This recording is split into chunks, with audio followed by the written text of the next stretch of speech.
Hi everyone, welcome back to my daily vlog. সকাল সকাল ঘুম থেকে উঠতে না উঠতেই চলে এসেছে একটা পার্সেল। আমি মিশো থেকে দুটো ব্রেসলেট অর্ডার করেছিলাম। আজ একটা এসেছে আর একটা আসতে একটু সময় লাগবে।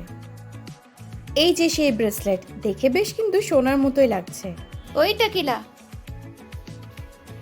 টাকিলা ভাও দিচ্ছে না আমাকে। কোথায় যাস?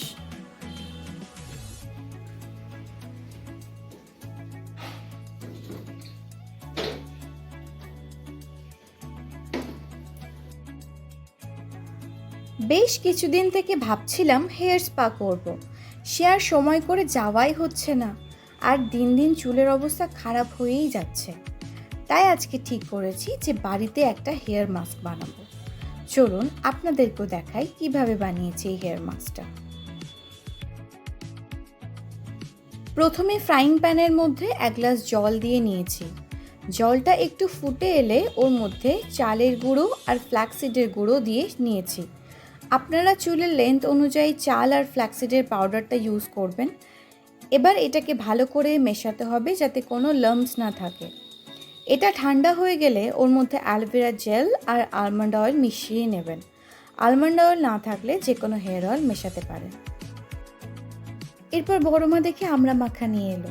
প্রায় কতদিন পর যে আমি আমড়া মাখা খেলাম। যখন স্কুলে যেতাম তখন রোজ স্কুল থেকে ফেরার সময় কিনে নিয়ে আসতাম। সেই যে মধুর দিনগুলো আর কোনো দিনও ফিরে আসবে না। এই ভিডিও ক্লিপগুলো বেশ সুন্দর, তাই ভাবলাম অ্যাড করে দিই। আজকের ভিডিওতে যে কতবার এই ব্রেসলেটটা দেখবেন, হয়তো আপনারাও একটু হলেও বোর হতে পারেন।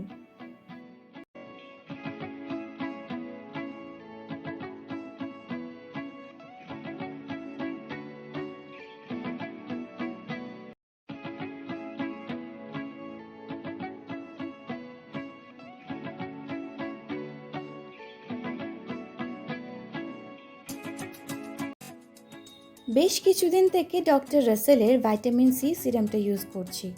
এখনও পর্যন্ত তো ভালোই রেজাল্ট পেয়েছি। আরও কিছুদিন ইউজ করলে আই থিঙ্ক বেটার রেজাল্ট পাবো। আর আপনারা যদি ভালো কোনো সিরাম নিতে চান, আমার মনে হয় এটা একবার ট্রাই করে দেখতে পারেন। বেশ অনেকটা সময় পর আবার ভিডিওটা কন্টিনিউ করছি। এখনও 7টা মতো বাজে। মাকে পনির বানাতে দেখে ভাবলাম আজকের পনিরটা আমিই বানাই।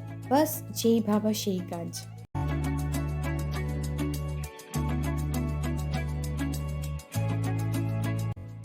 এখানে পনিরগুলোকে সাদা তেল দিয়ে একটু ভেজে নিয়েছি।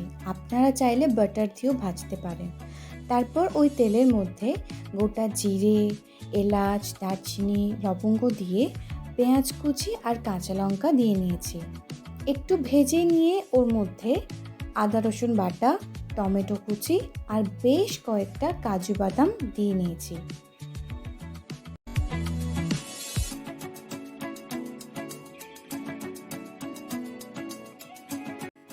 এরপর একটু জল দিয়ে ঢাকনা চাপা দিয়ে সেদ্ধ করে নিতে হবে। সেদ্ধ হয়ে গেলে ঠান্ডা করে পেস্ট বানিয়ে নিয়েছি। এরপর আবার একটু সাদা তেল দিয়ে ওর মধ্যে গোটা জিরে, এলাচ, দারচিনি, লবঙ্গ, তেজপাতা দিয়ে ওই পেস্টটা দিয়ে নিয়েছি। তারপর লঙ্কার গুঁড়ো, ধনের গুঁড়ো আর নুন দিয়ে ভালো করে কষিয়ে নিতে হবে।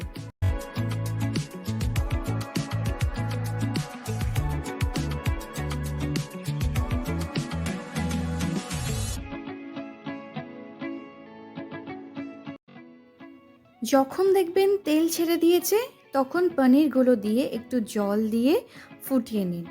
আর শেষে কসুরি মেথি আর বাটার দিয়ে নামিয়ে নিন।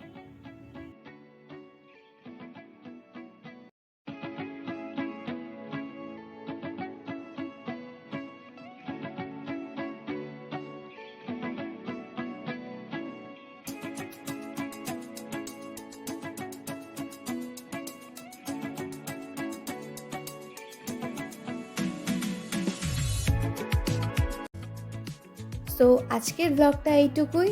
দেখা হবে অন্য কোনো ব্লগে। যদি ব্লগটা ভালো লেগে থাকে দেন like, comment and subscribe to my channel.